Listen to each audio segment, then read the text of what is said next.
Welcome back to my YouTube channel. एक बार फिर से आप सभी का हमारे इस यूट्यूब चैनल पर स्वागत है।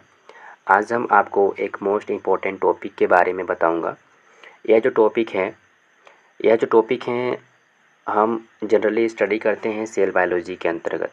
सेल बायोलॉजी जो होते हैं हमारे लिए एक बहुत ही इम्पोर्टेंट टॉपिक होता है, जो अक्सर देखा जाता है कि जो CSIR एग्ज़ाम होता है, ठीक है, CSIR जो एग्ज़ाम लेता है, CSIR नेट जिसे बोलते हैं, इसके अंतर्गत बहुत सारे टॉपिक आते हैं जो हमें उस एग्ज़ाम को क्वालिफाई करने के लिए काफ़ी हेल्पफुल प्रोवाइड कराता है।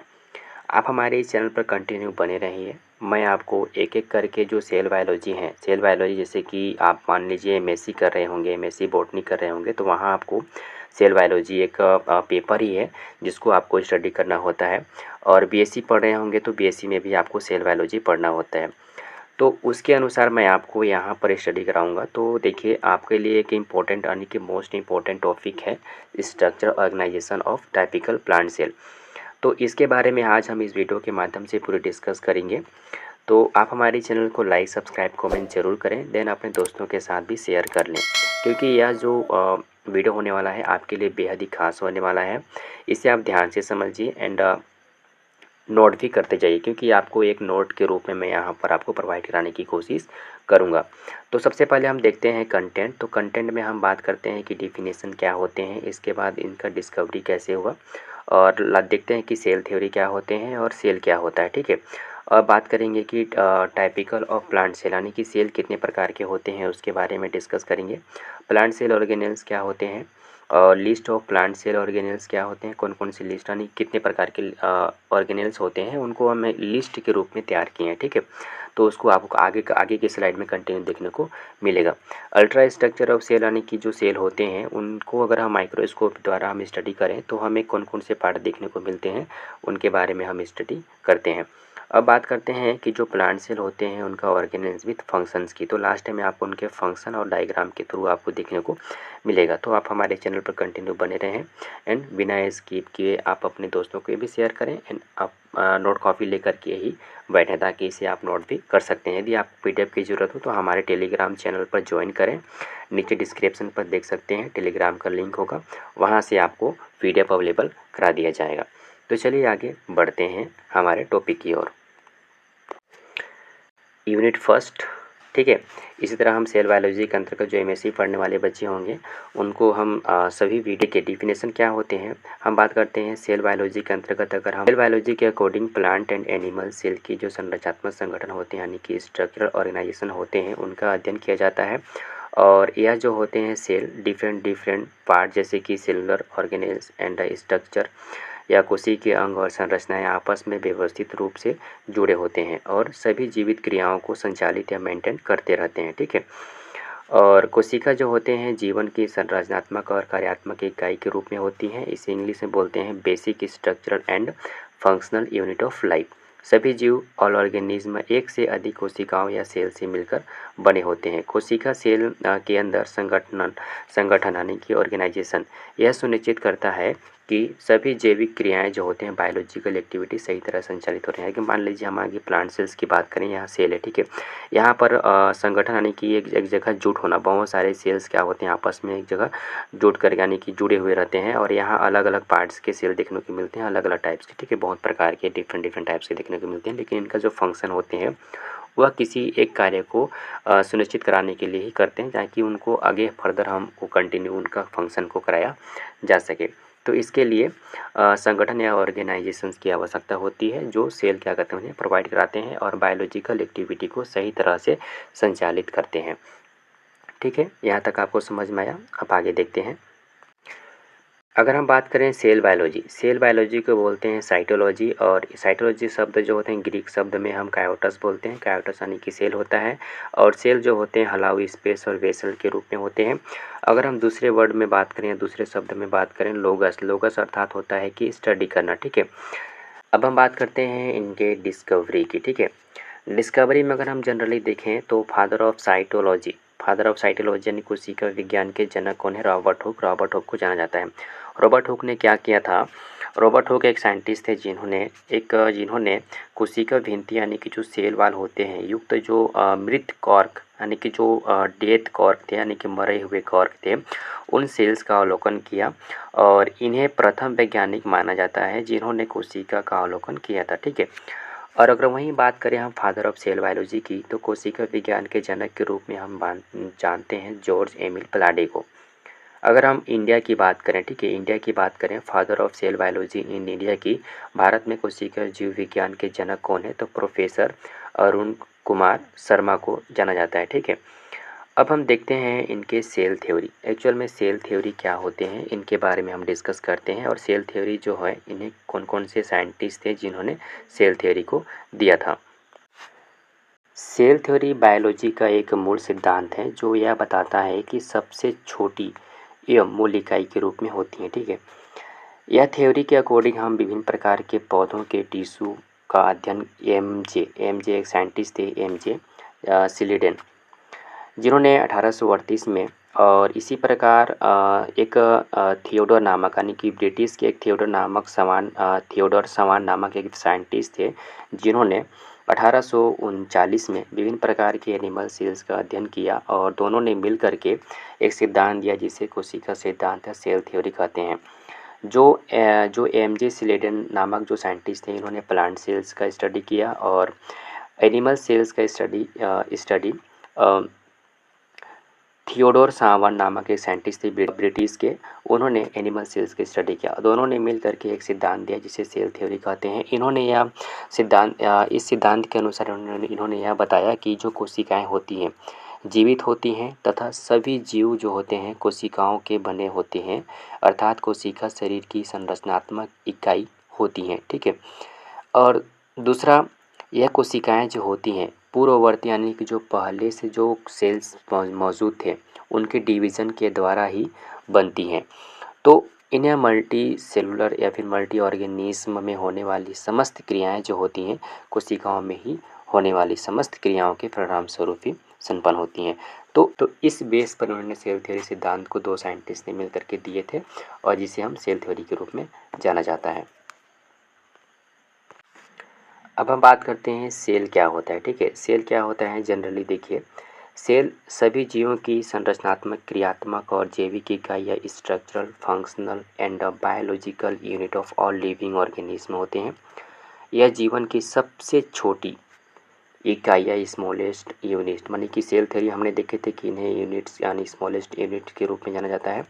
तो जीवन की सभी प्रक्रियाएं करने में सक्षम होते हैं, यानी कि जो जीवन में जो सभी जितने प्रकार के फंक्शन करने की जो प्रोसेस होती है वह सेल के पास होती है। ठीक है। टाइप ऑफ सेल देखिए, प्रत्येक कोशिका में न्यूक्लियर ऑर्गेनाइजेशन यानी कि केंद्रीय संरचना की जो अब्सेंस एंड प्रेजेंस यानी उपस्थिति या उपस्थिति के आधार पर इसे दो कैटेगरी में डिवाइड किया गया है। पहला जो होते हैं टाइप ऑफ सेल, जैसे कि देखिए प्रोकैरियोटिक सेल्स और यूकैरियोटिक सेल्स। अगर हम प्रोकैरियोटिक सेल्स की बात करें, प्रो मीन्स होता है प्रीमेटिव और कैरियोटिक मतलब होता है न्यूक्लियस। तो जो प्रीमेटिव टाइप्स के जो न्यूक्लियस होते हैं, ठीक है, तो इसी तरह अगर हम बात करते हैं यू मतलब क्या होता है, यूकैरियोटिक को देख लेते हैं। यू मतलब होता है वाल, कैरियोटिक मतलब होता है न्यूक्लियस। ठीक है। अगर हम इनके कैरेक्टर्स की बात करें, प्रोकैरियोटिक एक सिंपल प्रीमेटिव टाइप्स की सेल होती हैं जिसमें ट्रू न्यूक्लियस और जो मेम्ब्रेन बाउंड ऑर्गेनेल्स नहीं होते। ठीक है। इसका जो जेनेटिक मटेरियल होता है यानी कि डीएनए, साइटोप्लाज्म के जो न्यूक्लियोटाइड होते हैं, ठीक है, न्यूक्लियोटाइड रीजन होते हैं वहाँ पर पाए जाते हैं डीएनए मटेरियल, यानी कि इसमें न्यूक्लियस का अभाव होता है, न्यूक्लियस नहीं होते। ठीक है। इसके अंदर अगर हम एग्जांपल में देखें तो इसके अंदर आता है बैक्टीरिया, साइनोबैक्टीरिया और माइकोप्लाज्मा और स्पाइरोप्लाज्मा एक्सेट्रा। अगर हम इनके कैरेक्टर्स की बात करें कि जो प्रोकैरियोटिक सेल होते हैं इनका कैरेक्टर की बेस पर देखें तो कौन कौन से होते हैं, तो इनका जो राइबोसोम्स होते हैं वह 70 एस प्रकार के होते हैं। ठीक है। 70 एस टाइप्स के होते हैं। और अगर हम इनके सेल की बात करें, ठीक है, इनकी सेल्स की बात करें तो न्यूक्लियस जो होते हैं वह सेंट्रोसोम्स नहीं पाए जाते हैं। ठीक है। न्यूक्लियस और सेंट्रोसोम्स नहीं पाए जाते प्रोकैरियोटिक सेल्स में। और प्लाज्मा मेम्ब्रेन जो होते हैं कोशिका द्रव्य साइटोप्लाज्म में विस्तारित रूप से माइटोकॉन्ड्रियल्स का कार्य करती हैं, ठीक है। उसके अंदर अगर हम बात करें इसके जो सेल वाल, ठीक है, बैक्टीरियल में सेल वाल कार्बोहाइड्रेट और अमीनो अम्ल जैसे न्यूमेरिक अम्ल की बनी होती हैं और इनमें कोशिका विभाजन के समय स्पाइंडल का फॉर्मेशन नहीं होता, ठीक है, इसके अंतर्गत प्रोकैरियोटिक सेल्स के अंदर। तो इस तरह से इनका कुछ कैरेक्टर होते हैं प्रोकैरियोटिक की। अगर हम बात करें इनके जेनेटिक मटेरियल की यानी कि डीएनए, ठीक है, डीएनए की बात करें तो जो डीएनए होते हैं डबल स्टैंडर्ड होते हैं, ठीक है, यानी कि सर्कुलर डबल स्टैंडर्ड के रूप में क्रोमोसोम्स के रूप में प्रेजेंट होते हैं, जिसमें क्रोमोसोम्स का जो बेसिक सबस्ट्रेट जो होते हैं जैसे कि हिस्टोन प्रोटीन्स नहीं पाए जाते इसके अंतर्गत प्रोकैरियोटिक सेल्स के अंतर्गत। तो इन सभी कैरेक्टर्स के आधार पर हम इनका डिफ्रेंशिएशंस भी करते हैं। तो आगे हम डिस्कस करेंगे कि प्रोकैरियोटिक और यूकैरियोटिक सेल्स में क्या डिफरेंस होते हैं, तो इनके बारे में हम स्टडी करेंगे, ठीक है, फर्दर आगे। तो अभी हम थोड़ी सी बेसिक जानकारी ले लेते हैं। अब बात करते हैं हम यूकैरियोटिक सेल्स की। तो आप एग्जांपल के रूप में तो आप देख ही सकते हैं, यहाँ पर कुछ डायग्राम दिया हुआ है। ए में दिया गया है बैक्टीरिया का डायग्राम और बी में दिया गया है साइनोविट्रिक डायग्राम। तो इस तरह से आप डायग्राम को भी आप देख सकते हैं। जो डीएनए होते हैं यानी कि वो न्यूक्लियोटाइड रीजन से प्रेजेंट हैं, आप यहाँ पर देख सकते हैं, ठीक है, जेनेटिक मटेरियल के रूप में और न्यूक्लियोटाइड्स के रूप में यहाँ पर, ठीक है। चलिए आगे देखते हैं। अब हम बात करते हैं यूकैरियोटिक सेल्स की। यूकैरियोटिक यानी कि यू मतलब होता है वाल और कैरियोटिक मतलब होता है न्यूक्लियस, ठीक है, इतना तो आपको पता ही है। तो अब हम देखते हैं इसके अंदर जो यूकैरियोटिक सेल्स होते हैं यह एक कॉम्प्लेक्स टाइप्स की सेल होती है जिसमें ट्रू न्यूक्लियर मेम्ब्रेन पाया जाता है और उसे सराउंडिंग होती है, ठीक है। और इसके अंदर मेम्ब्रेन बाउंड ऑर्गेनेल्स भी प्रेजेंट होते हैं और उसमें नहीं पाया जाता था, ठीक है, प्रोकैरियोटिक्स में, जबकि यहाँ मेम्ब्रेन बाउंड प्रेजेंट होते हैं यानी कि पाया जाता है। अगर हम एग्जांपल में देखें कि जो प्रोकैरियोटिक सेल्स होते हैं उसके अंतर्गत कौन कौन से एग्जांपल आते हैं, तो इसमें आपको देखने को मिलेंगे plants, animals, fungi and protista और एल्गी, ठीक है। आपको डायग्राम में देखने को मिल रहा होगा, ये और डायग्राम जो है यहाँ पर प्लांट सेल्स का डायग्राम देखने को मिल रहा होगा, ठीक है। यहाँ पर न्यूक्लियस जो होते हैं या बाउंड्रीज के रूप में क्या होते हैं यहाँ अरेंज है, ठीक है, मतलब उसमें ऑर्गेनेल्स प्रेजेंट हैं, ठीक है, न्यूक्लियस के अंतर्गत।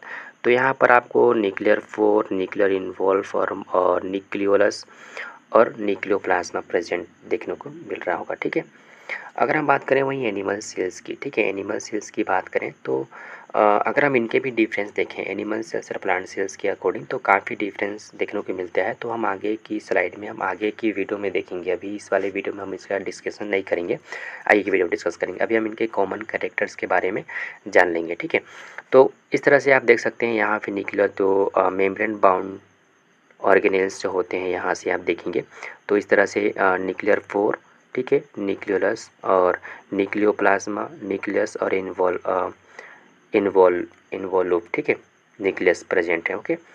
अब इनके कैरेक्टर्स की बात करें, जो यूकैरियोटिक सेल्स होते हैं इनके कैरेक्टर्स क्या होते हैं बेसिक इनके बारे में जान लेते हैं। तो इनका जो राइबोसोम्स होते हैं यूकैरियोटिक्स में कितने होते हैं 80s प्रकार के होते हैं, ठीक है, सबको पता ही होगा 80s प्रकार के होते हैं।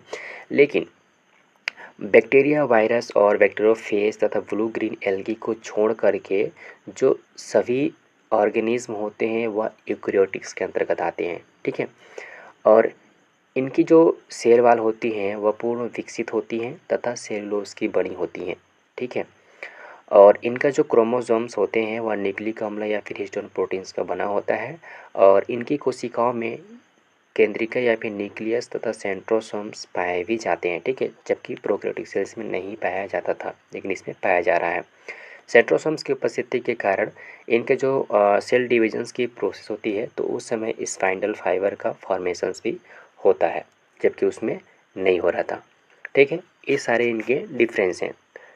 तो अब आगे बढ़ते हैं अपन इनके डिफरेंस के बारे में हम आगे की वीडियो में फर्दर चर्चा करेंगे, ठीक है। अभी के लिए बस इतना ही रहेगा। Plant cell organelles. प्लांट की कोशिका एक यूकैरियोटिक सेल होती है जिसमें सभी मेम्ब्रेन बाउंड ऑर्गेनेल्स प्रेजेंट होते हैं। कुछ स्पेसिफिक स्ट्रक्चर या फिर यूनिक स्ट्रक्चर पाए जाते हैं जैसे सेल वाल और chloroplast and large central vacuole. जो इसे एनिमल सेल से अलग स्ट्रक्चर बनाने में हेल्प करती हैं। ठीक है, अगर हम बात करें इनके list of plant cell organelles की, ठीक है, जो आपके टॉपिक में दिया हुआ है। सेल वाल क्या होते हैं, सेल मेम्ब्रेन क्या होते हैं, न्यूक्लियस क्या होते हैं, साइटोप्लाज्म क्या होते हैं, और क्लोरोप्लास्ट क्या होते हैं, वैक्यूल क्या होते हैं, इनके बारे में हम इनके फंक्शन के बारे में स्टडी करेंगे। इनका हम कंप्लीट अगर हम स्टडी करें तो ये काफ़ी लेंथी होने वाला है चैप्टर, इसलिए इस ऑर्गेनेल्स की जो टॉपिक हैं इसके अंतर्गत हम केवल इनके number of plant cell organelles की स्टडी करते हैं कि कितने कितने प्रकार के इनमें ऑर्गेनेल्स प्रेजेंट होते हैं, उनके बारे में बेसिक फंक्शन के बारे में स्टडी करते हैं। ठीक है, तो देखिए इसमें एंडोप्लाज्म रेटिकुलम में प्रेजेंट होते हैं प्लास्टिड के रूप में हम क्लोरोप्लास्ट, लूकोप्लास्ट, क्रोमोप्लास्ट और फ्रॉक्सीसोम की स्टडी करते हैं, एमाइलोप्लास्ट, टोनोप्लास्ट और प्लाज्मोडेस्माटा, ये सारे ऑर्गेनेल्स के अंतर्गत आते हैं। ओके, अगर हम इनका अल्ट्रा स्ट्रक्चर ऑफ सेल की बात करें, अगर हम इलेक्ट्रॉन माइक्रोस्कोप में अगर हम इनका स्टडी करें तो हमें दो तरह के सेल देखने को मिलते हैं, एक सेल वाल और दूसरा होता है साइटोसोम। प्लांट सेल में सेल वाल जो होते हैं middle lamella, primary cell wall, secondary cell wall और टर्सरी सेल वाल प्रेजेंट होते हैं।